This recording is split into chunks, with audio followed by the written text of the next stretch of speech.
Bonjour André. Bonjour Julie. Donc tu es coach et tu t'occupes de 3 différents publics Oui, absolument. qui sont les femmes, les néo-entrepreneurs Et les champions. et les champions. Absolument. Tu peux nous parler un petit peu de tes 3 publics spécifiques?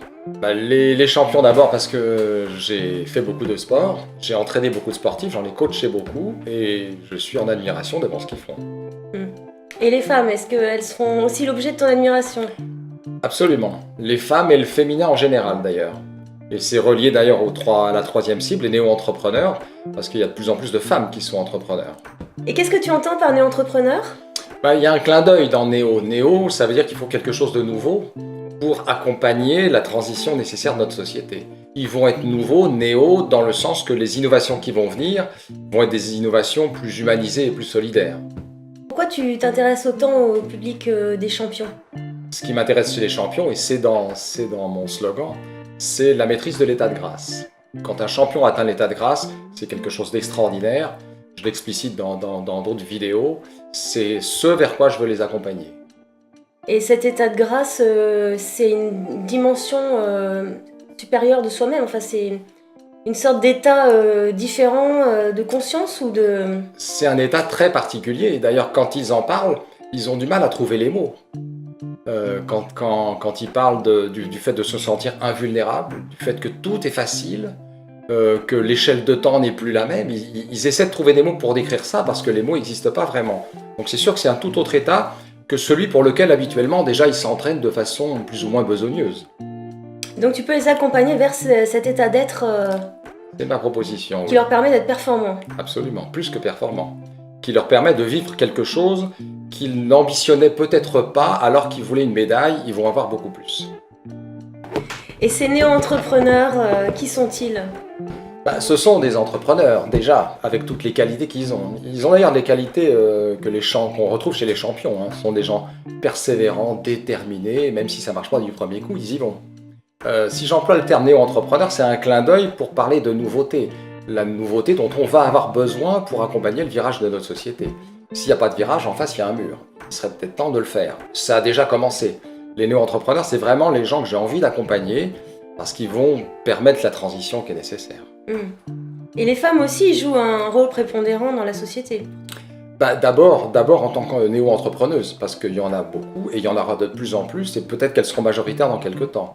Parce que notre société a besoin du féminin, de toutes les qualités du féminin. Ça fait défaut dans plein de milieux. Combien de gens souffrent dans les entreprises? Il faut du féminin partout, de la bienveillance, de la douceur. Donc elles ont un rôle prépondérant partout, notamment en tant qu'entrepreneuses, mais pas seulement, d'une façon générale. Pourquoi réconciliance? La réconciliance, c'est un processus, c'est un mode d'être, en fait. Pour les champions, et ceux qui décrivent l'état de grâce en parlent bien, c'est être au-delà de l'effort, au-delà du besoin de contrôle. Je le dis dans une autre vidéo, il y a un couple de danseurs sur glace, là, ils font des choses extrêmement difficiles, et ça leur paraissait extrêmement simple. Sur une autre fréquence, être comme hors de leur corps. Ils décrivent ça, c'est un autre mode. Et réconciliance, c'est un mode où, par la légèreté, on atteint quelque chose d'autre que l'effort habituel. Et ce sera vrai aussi pour les néo-entrepreneurs.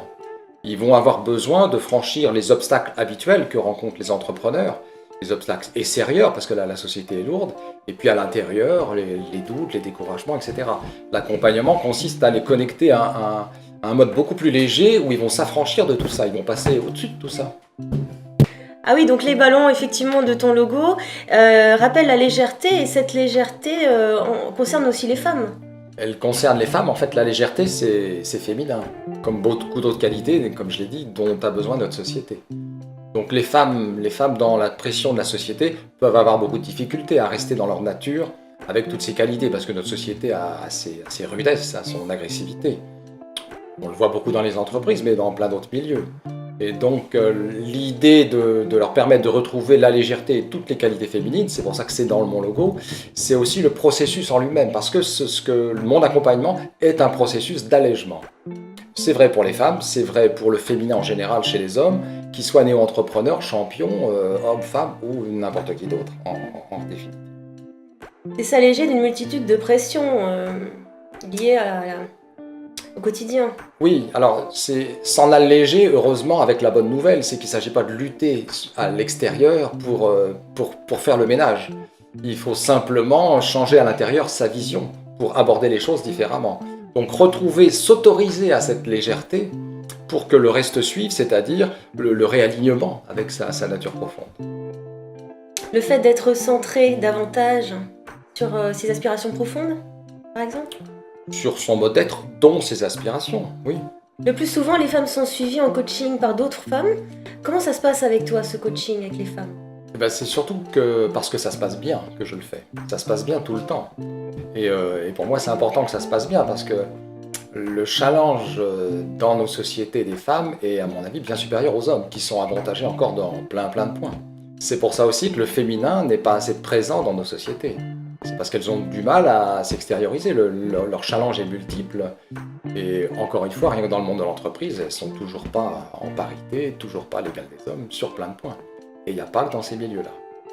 Et comment est-ce que tu vis ce féminin, justement? Alors, le féminin, moi je le vis bien à l'intérieur de moi. C'est quelque chose qui, avec le temps, s'est tout à fait rééquilibré. Les deux polarités se sont rééquilibrées.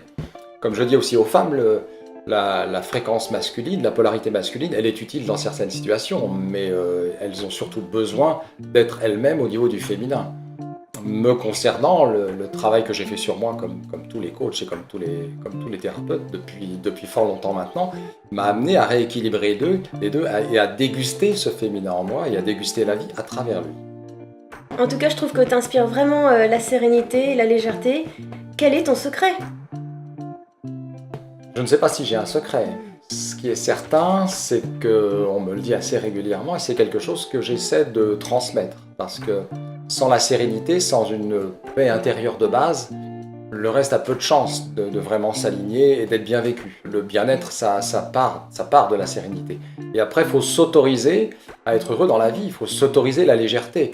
Donc sortir de tous les modes dans lesquels on croit qu'on est enferré. Et en fait, par la démarche intérieure, on en sort. Merci André. Merci Julie, merci pour toutes ces questions et merci d'être venue.